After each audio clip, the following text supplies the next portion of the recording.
भगवान शिव का हम लोग जो मंदिर में शिवालय में पूजा करने के लिए जाते हैं तो किस लिंग का हम पूजा करते हैं? दो तरह का लिंग होता है। एक होता है शक्ति लिंग। तो शक्ति लिंग का हम पहचान कैसे करेंगे वह समझना अति आवश्यक है। तो शक्ति लिंग जो होता है धरती से सटा हुआ लिंग जो निकला हुआ रहता है उसको शक्ति लिंग बोला जाता है। और दूसरा लिंग होता है विष्णु लिंग। विष्णु लिंग का जो होता है वह डमरू के समान होता है। अब हम उनका पूजा हम कैसे करें? तो पूजा हम जो है शक्ति लिंग का पूजा हम बैठ करके करना चाहिए। और डमरू लिंग जो विष्णु लिंग बोला जाता है उसका पूजा खड़ा होकर के पूजा करना चाहिए। अब पूजा हम कैसे करें? तो हम दक्षिण साइड से खड़ा होकर के और मुख जो है उत्तर साइड होना चाहिए और तब जा कर के जल को अर्पित करना चाहिए, जलाभिषेक करना चाहिए। तो बंधुओं, जब भगवान शंभू के बारे में जब सोचे वेद व्यास जी तो सोचे क्यों ना इनका भी जो है एक ग्रंथ लिखे। तो उन्होंने शिव महापुराण के नाम से जो है ग्रंथ लिखना शुरू कर दिए और उस समय 1,00,000 श्लोक लिखे, 12 संहिता उस समय लिखे थे।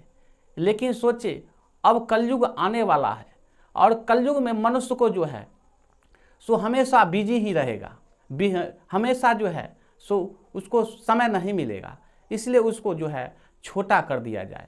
और व्यास का अर्थ ही होता है विस्तार करना। तो वेद व्यास जी सोचे कि इसको विस्तार नहीं करके इसको छोटा बना दिया जाए और उन्होंने 24,000 श्लोक और 7 संहिता का जो है शिव महापुराण जो है से ग्रंथ लिखे। और कोई भी ग्रंथ अगर लिखा जाता है तो पहले उसका महत्व जो है, इसका सुनने से हमारा क्या फ़ायदा होने वाला है। आज इस कली काल में मनुष्य जो है हमेशा फ़ायदा की बात ही करता है, फ़ायदा की बात ही सोचता है। तो उन्होंने उस समय वेद व्यास जी भी सोचे कि इस ग्रंथ को जो भी पढ़ेगा और सुनेगा इससे उसको फ़ायदा क्या है, उसी के बारे में हम आज आप लोग के बीच लाए हैं। एक देवराज नाम का ब्राह्मण थे और वह किसान के लड़का थे। उनके माता पिता और पत्नी भी थे, लेकिन वह ब्राह्मण होते हुए नीच कर्म करते थे, ब्राह्मण का कर्म नहीं करते थे। वह जुआ खेलना, वेश्यावृत्ति करना, मदिरापान करना और गलत तरीका से पैसा कमाना उनका आदत पड़ गया था, स्वभाव पड़ गया था। झूठ बोल करके किसी से पैसा ऐंठ लेना, ठग लेना। बंधुओं, यहाँ बड़े ही समझने की बात है। जो व्यक्ति किसी व्यक्ति को गलत तरीका से ठग के बुर्बक बना करके अगर पैसा लेता है तो गरुड़ महापुराण में लिखा हुआ है वैसे व्यक्ति को गधे में जन्म होता है, गधा में जन्म होता है। इस तरीका से नहीं कमाना चाहिए। और जो गलत तरीका से आज के समय में पैसा कमाते हैं वैसे व्यक्ति को इंटेलिजेंट बोला जाता है, उसको बहुत ही चतुर बोला जाता है। लेकिन यहाँ जो है भगवान के नज़र में वह चतुर व्यक्ति नहीं है। इस समाज में लोग चतुर उसको कहते हैं जो गलत तरीका से पैसा कमाते हैं, ठग करके पैसा कमाते हैं, बुर्बक बना करके पैसा कमाते हैं। तो वैसे व्यक्ति को तो इंटेलिजेंट जरूर बोलते हैं, लेकिन भगवान के नज़र में वह महापापी होता है। तो ठीक उसी प्रकार देवराज नाम का ब्राह्मण जो थे इसी प्रकार धन अर्जित करके उस समय में करोड़ों संपत्ति बना लिए और धनवान तो बन गए, लेकिन नीच तरीका से जो धन अर्जित किए थे। और एक दिन की बात है, नदी किनारे स्नान करने के लिए जब वो गए तो वहाँ पे एक वेश्या स्नान कर रही थी। और देवराज जी जब उस वेश्या को जब देखे तो देख करके काफ़ी जो है आनंदित हुए, खुश हुए। वेश्या भी सोची कि यह कौन है मनुष्य, इतना सुंदर और चतुर है। तब इस पर एक बगल में जो महिला थी कहती है कि यह देवराज नाम का ब्राह्मण है और इस इलाका के सबसे धनवान व्यक्ति है।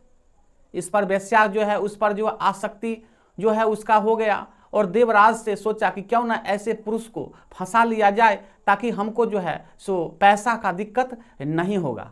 और उसी वक्त देवराज भी उसकी सुंदरता देख करके मोहित हो गए और उसके जाल में फंस गए। अब रात दिन उसके कोठे पर जाना आना लगा रहा। अब यह बात जो उनके पिताजी को जब पता चला तो पिताजी को और उनकी पत्नी को काफ़ी कष्ट हुआ। अब यहाँ बड़े ही समझने की बात है कि कोई अगर कामी पुरुष है, अगर उसको रोक टोक करते हैं तो आप समझिए उसका सबसे बड़ा शत्रु वो हुआ। ठीक उसी प्रकार उसके माता पिता जब टोकना शुरू कर दिए तो सोचे कि क्यों ना इसको जो है रास्ते से हटा दिया जाए, और अर्धरात्रि में अपने माता पिता और पत्नी को काट करके गाड़ दिया। उसके बाद यह स्वतंत्र हो गया और उस वेश्या को अपने घर ले आया और उसके साथ जीवन व्यतीत करना शुरू कर दिया। एक दिन की बात है कि एक प्रयागराज उनको जाना था और रास्ते में शिवालय था, तो सोचे क्यों ना शिवालय पर जाकर के कुछ समय जो है व्यतीत कर लिया जाए। और वहाँ जो है कथावाचक शिव कथा कर रहे थे, तो उस समय उनका बहुत ही तेज ज्वर आया, यानी बुखार आया। बुखार से सारा शरीर उनका देवराज का जलना शुरू हो गया और सुनना नहीं चाहते थे, फिर भी शिव कथा जो कथावाचक कह रहे थे तो कान में तो आवाज़ जा रहा था और उन्होंने पूरी कथा शिव कथा सुन ली। उसके बाद उसका ताप के कारण देवराज जी का मृत्यु हो जाता है। मृत्यु हो जाने के बाद यम जो है उसको यमलोक ले जाना शुरू कर देते हैं और उसी वक्त जो है भगवान शिव का 4 गण आ जाता है और आने के बाद जो वहाँ जो यम ले जा रहा था उसको मार पीट करके वहाँ से भगा देते हैं और भगाने के बाद देवराज जी को जो है सो रथ पर बैठा करके और शिवलोक पहुँचा देते हैं। शिवलोक पहुँचने के बाद भगवान शिव कहते हैं यह कौन है? तब गण कहते हैं कि प्रभु यह देवराज है, इन्होंने जीवन भर पाप तो किया लेकिन अंत समय में आपका कथा सुना तो यह उसका पाप जो है जीवन भर का पाप जो है समाप्त हो गया और यह शिवलोक का भागी बन गया। तो बंधुओं, कहने का भाव है कि शिव कथा सुनने से हमारा जीवन भर का पाप ताप सारा खत्म हो जाता है, यही इसका महत्व है।